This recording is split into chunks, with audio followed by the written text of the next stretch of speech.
Hi, welcome to the real.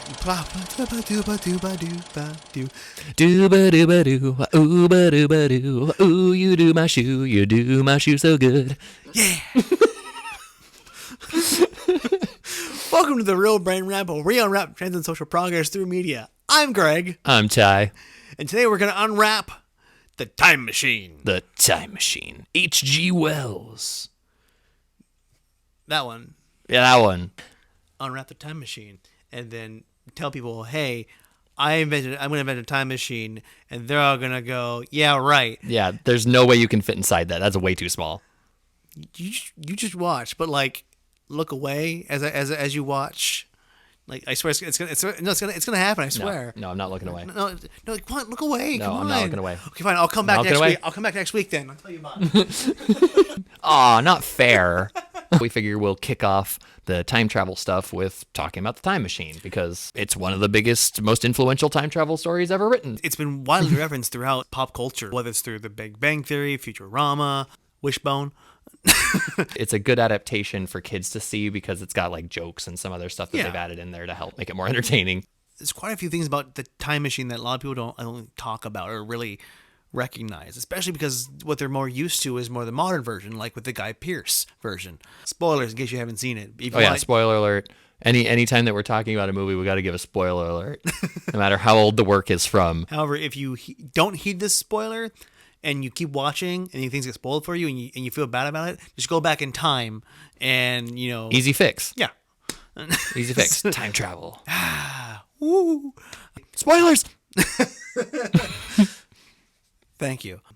In the Guy Pearce time machine, it's an inventor who's trying to create a time machine. He loses his wife. He keeps trying to save her, but it's not working. He goes far in the future where he sees a primitive future, and he really wants to get back in time. Fights these bad guys called the Morlocks, who live in the ground, who are devolved versions of humans. Eventually, he wins that fight and decides to just stay in the future with those new humans. At the end, his best friend is like seen in his past workshop. Like, I guess he's not coming back. Okay. The original version, which I think is much more fascinating. It's about this guy who doesn't even have a name. His name is the Time Traveler. We'll get back to how that's very important later on. He travels forward in the future. He meets this very utopian race of people who have everything they could ever want. So much so that they don't even really rationalize what death is, what pain is. If someone is in trouble, they don't really care. Why would they? Everything they ever want is provided for them. So they just kind of like, someone's drowning and they're like, whatever. That's kind of like our world in a cynical way. Yeah. And below ground are the Morlocks, who basically do all the work. And it's a allegory and metaphor for the different class systems of the aristocrats and The working class? working class. Yeah. No way. The way that it's essentially just another form of slavery? Yeah, pretty much.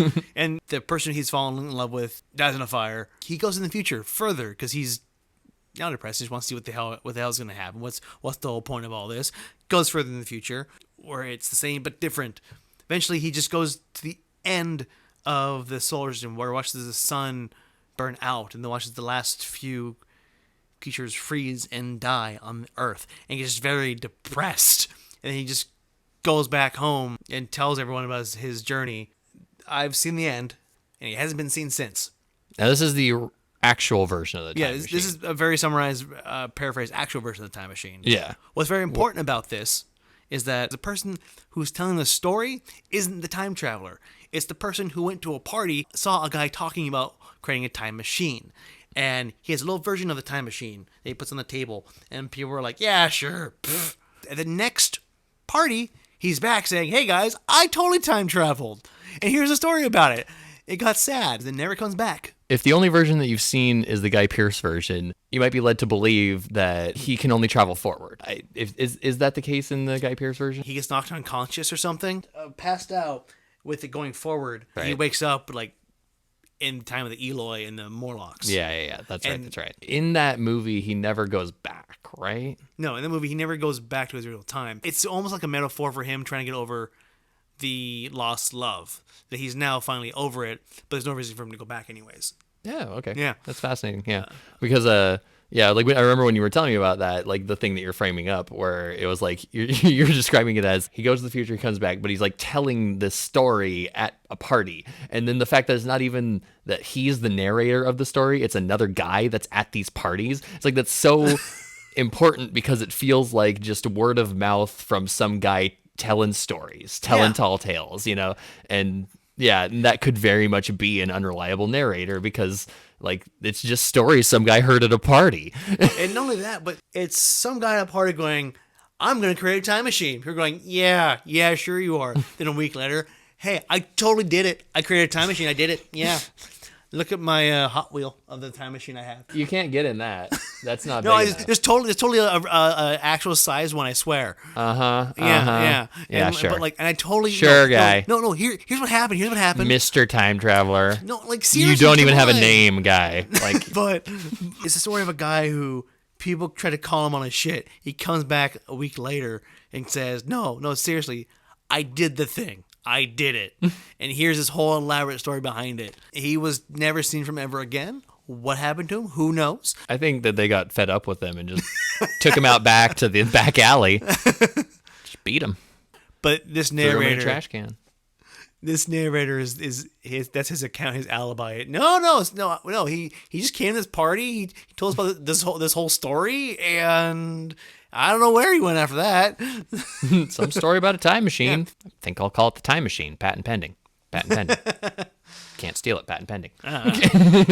This story is one of the most influential stories of time travel. Yet when you start breaking it down,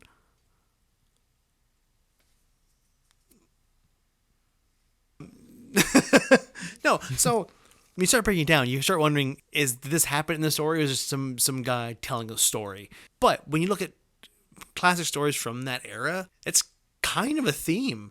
If you look at the Princess of Mars with Edgar Rice Burroughs, it's all the story of Edgar Rice Burroughs was given a journal from his uncle who went to Mars, came back, wrote a journal, gave it to him, then left again.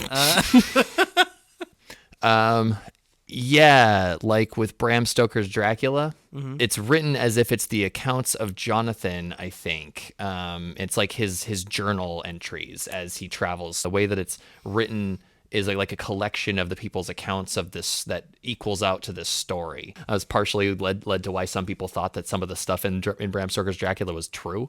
Interesting. It was done as such like a collection of not detective stuff, but it's like investigative work almost. It's like the other example that I could think of was Lord of the Rings. Lord of the Rings has that super weird meta thing to it. It's not exactly the same as what you're talking about, but yeah, any version of Lord of the Rings that anyone's read is just probably the version that anyone has read. Most people haven't read the Red Book of Middle-earth, which is the actual book that is supposed to be what Lord of the Rings is a translation of. When J.R.R. Tolkien wrote Lord of the Rings, he wrote it from the perspective of a linguist and a cultural anthropologist first, and not as a writer.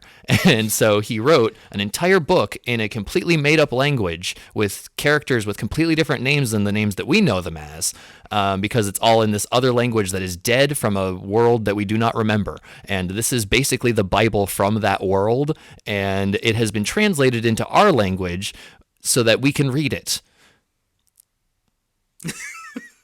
What? Yeah, so Bilbo's not Bilbo. That's not his real name. Interesting. Yeah, all the characters, all of them. And the locations, different names. It's like Japan with us, where we call it Japan, but it's actually Nippon. It's like that. All the names are different. It's really weird. But the time machine is a interesting artifact from its era and from that style of writing. Where in the past, it probably helped lend it to like the possibility of it seeming plausible and true. I wonder if that actually happen. Like, what if I might meet someone like that at a party? Where nowadays, with our reflection and our tropes, it sounds more like an unreliable narrator. And unreliable narrator. Definition. One of the first examples that I remember being taught in high school about unreliable narrators was Holden Caulfield in Catcher in the Rye. So if you want just a go-to example of unreliable narrator, that's one of them, Holden Caulfield. Interesting. Catching the Rye. Yeah, because he's a teenager that's like exaggerating everything. Half the stuff that he's telling you that he went through or did, you like can't fully trust. But like you saw the situation that he's reflecting on, and you're like, no, he wasn't cool in that situation. He barely said a thing and didn't know what he was doing. Unreliable narrator. I feel like it brings more attention to the story to know that is this a second or third hand account? It's a secondhand account of a guy telling a story about something. It's not even like it's secondhand account of someone witnessing something. It's secondhand account of the guy telling the story of the thing happening. 3 layers like away. Yeah. Like if this was 6 degrees of Kevin Bacon, like we're halfway to Kevin Bacon. So Kevin Bacon should be in the next Time Machine movie. Yeah, and Kevin Bacon, if you're watching this, please support us. We like you, Kevin Bacon. We like Tremors. I really like Balto. One of these days I'm going to talk about Balto.